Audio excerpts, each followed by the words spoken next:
সময় ও খরচ সাশ্রয়ী হওয়ায় ভারত থেকে চুয়াডাঙ্গার দর্শনা আন্তর্জাতিক রেলপথ দিয়ে ভুট্টা, পাথর, পেঁয়াজ, চায়না ক্লে, ফ্লাই অ্যাশ ও জিপসাম সহ বিভিন্ন পণ্য আমদানি করেন ব্যবসায়ীরা। ওয়াগন থেকে পণ্য খালাসে ব্যস্ত সময় পার করে শ্রমিকরা। তবে ৫ আগস্টের পর পাল্টে গেছে সেই চিত্র।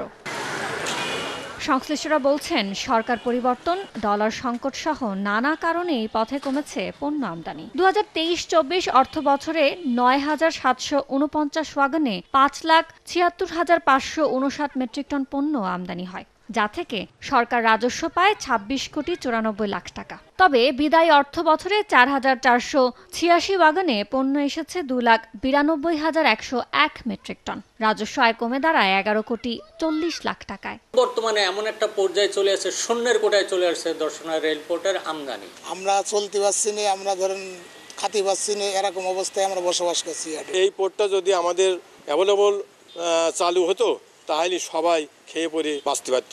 বর্তমানে এই রেলপথে ফ্লাই অ্যাশ ও সয়াবিনের ভুসি আসছে জানালেন এই কর্মকর্তা। ২৩-২৪ অর্থ বছরের তুলনায় ২০২৪-২৫ অর্থ বছরে আমদানিকারকরা ভারত হতে দর্শনা আন্তর্জাতিক স্টেশন দিয়ে অনেক কম মালামাল আমদানি করেন, যার কারণে লক্ষ্যমাত্রার চেয়ে আমাদের অনেক কম রাজস্ব আয় হয়। পণ্য আমদানি কমায় পড়ে থেকে নষ্ট হচ্ছে বিভিন্ন যন্ত্রপাতি।